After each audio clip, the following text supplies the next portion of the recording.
Hello, fellow Movie Crusaders, and welcome to our latest episode. My name is Sean Wasserkrug, and today we're going to be reviewing the latest movie to come out on Disney Plus, Chip 'n Dale Rescue Rangers. Now, for me, my age range, my friends around the same age group, we all watched Chip 'n Dale Rescue Rangers back when it was on Disney Channel. Way back in like 1990, 1991-ish. I loved the show. I was sad to see it go. Chip 'n Dale Rescue Rangers was definitely one of the shows that I actually went and checked out once Disney Plus came back on, and those episodes were all stored there. And this was one of those movies that kind of, it was one of those things where it's like you hear about this and you're like, oh yeah, they'll make something like that, sure. And then all of a sudden the trailer drops and you're just like, oh dang, they're actually making a movie for this. And it was weird, the trailer, because you weren't kind of quite sure what they were trying to do, whether they were trying to just do a straight up, Chip 'n Dale movie, or if it was going to be a kind of meta aspect, which is really what they're kind of going with on this.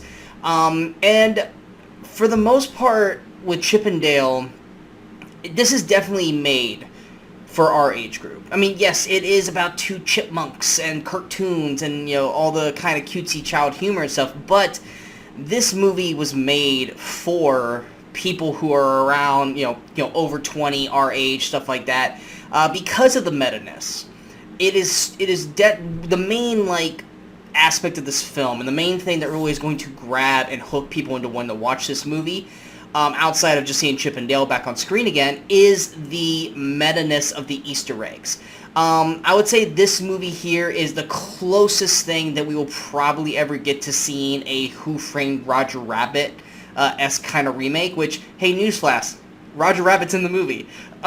There are so many Easter egg callbacks and little blimps of stuff throughout the film that I don't want to mention because I don't want to spoil it. That honestly brought so much joy while watching this movie and just made me laugh out loud with certain things they did in this film. The cleverness of it all was actually pretty great, and really kind of brought an extra level to the Chip 'n Dale film. Now, in terms of, the story itself, this isn't a story that we haven't seen before.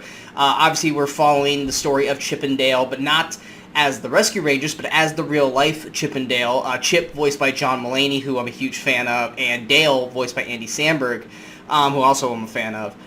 Basically, we find out how they first met, and how they got into the show business, and how they created the show Chip 'n Dale, and why ultimately the show failed. And then we jump to present day, where they're no longer friends anymore. And when one of their friends basically gets in trouble, they have to get together once again to try and save the day. And that's basically the general plot of Chip 'n Dale. And it's one of those things where it's like I said, we've seen this story before. We've seen it done many, many times before. But the unique aspect of the film, the way they shot the film with real-life people, 2D animation, and then 3D CGI animation, it honestly, I was waiting for this thing to kind of fail in terms of mixing everything in and making it look good. But it actually works pretty seamlessly. I will say this, there's one particular scene in the movie with Kiki Lane, who plays Ellie, the cop who's kind of helping Chip 'n Dale throughout the adventure. And she's having a particular fight sequence with one of the characters, and she is selling her ass off to make this thing look as real as possible. And I really kind of tipped my hat to her, because this is the girl who I picked to play Storm in our X-Men Dreamcasting. And Kiki Lane's doing the best she can to make this look like a real fight, and it works. It actually works really, really well. And like I said, the jokes are there. There are some jokes that don't hit, like most comedies, but when the jokes do hit, they are hilarious.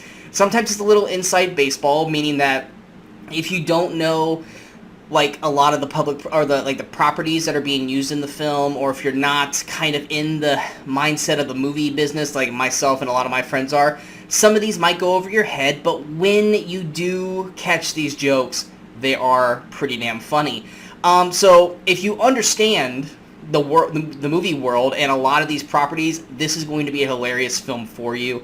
If you don't, I think you're still going to have a fun time with it, but it's probably not going to be as funny as people who know the movie business a lot more than the average moviegoer.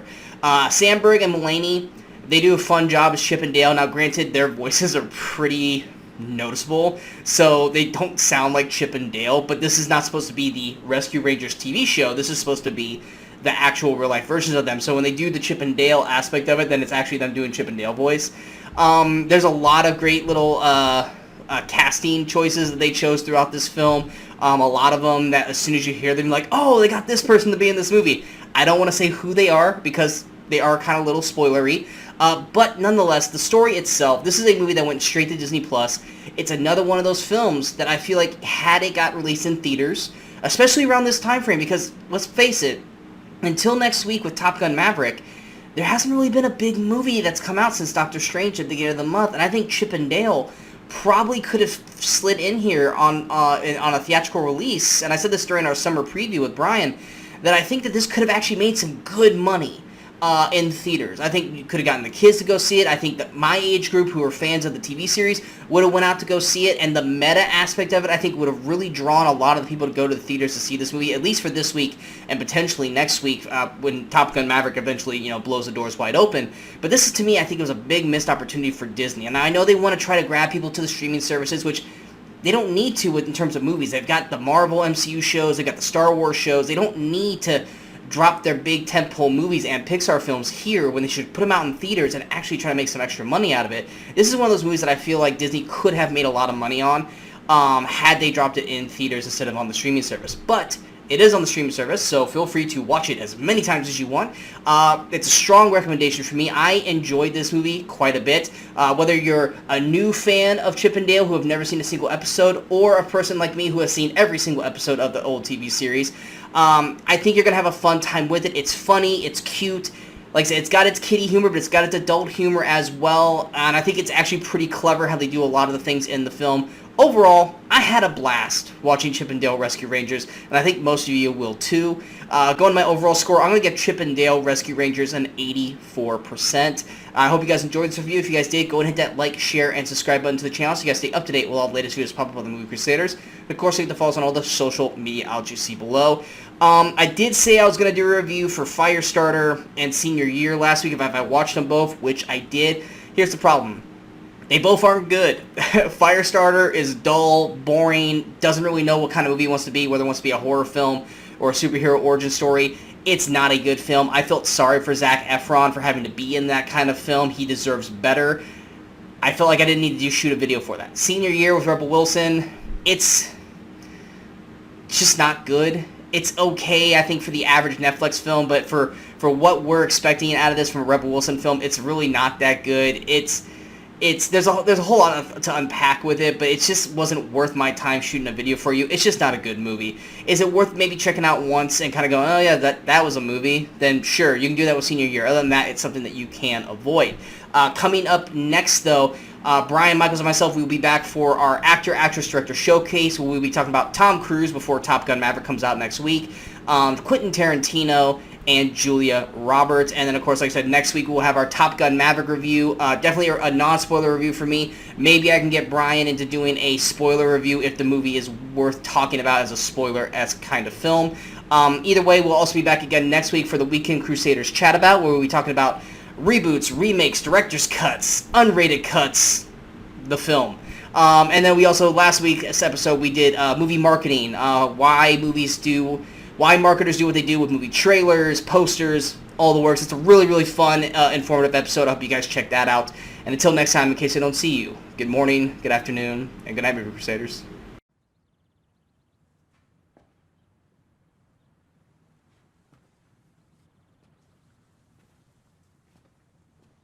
You're still here. It's over. Go home.